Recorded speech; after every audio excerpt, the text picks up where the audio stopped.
Welcome to this video on how to change the reversing camera on a Jeep Commander. As you can see, mine is very blurry. The new camera came with everything needed for the change, although some wiring was required. It has standard wiring connectors, but they do not fit directly into the Jeep. You have to cut wires. Start by popping your boot and removing the two screws on both sides. Then, remove the screw inside the interior boot grab handle. You can remove the boot panel by pulling it off the clips. Or, you can just pull the bottom down a bit and reach inside to do the work.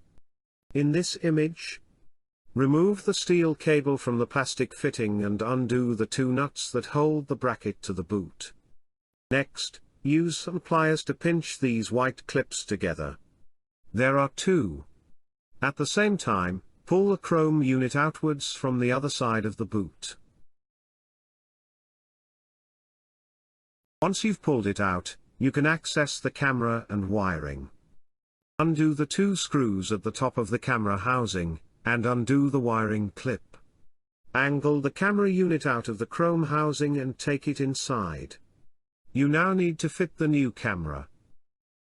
There are another two very small hex screws to remove, in order to completely remove the old camera from the black housing. I then made a shim from a thin piece of steel. This created a better fit, and made sure the camera was tight and snug. I then fitted the camera, and used a glue gun to seal it in place. A glue gun is a great way to not only adhere two surfaces together, but to seal and weatherproof them too. Now comes the wiring. This took a bit of figuring out on my part, but I got there in the end. First, cut the plug off which went to the original camera. It is possible to use splicers, but I wanted a reliable connection. Here, I have soldered the wires inside the housing, and the new wires together. This is the correct combination for my camera, and probably all other aftermarket cameras. I've listed the color combination in the video description.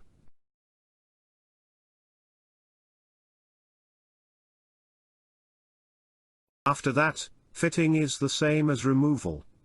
Slot the chrome fitting back into the boot and apply the two nuts. Then refit the steel cable for the boot release and refit the boot trim.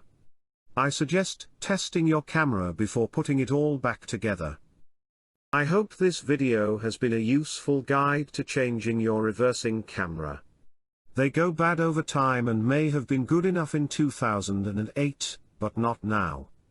Thank you for watching.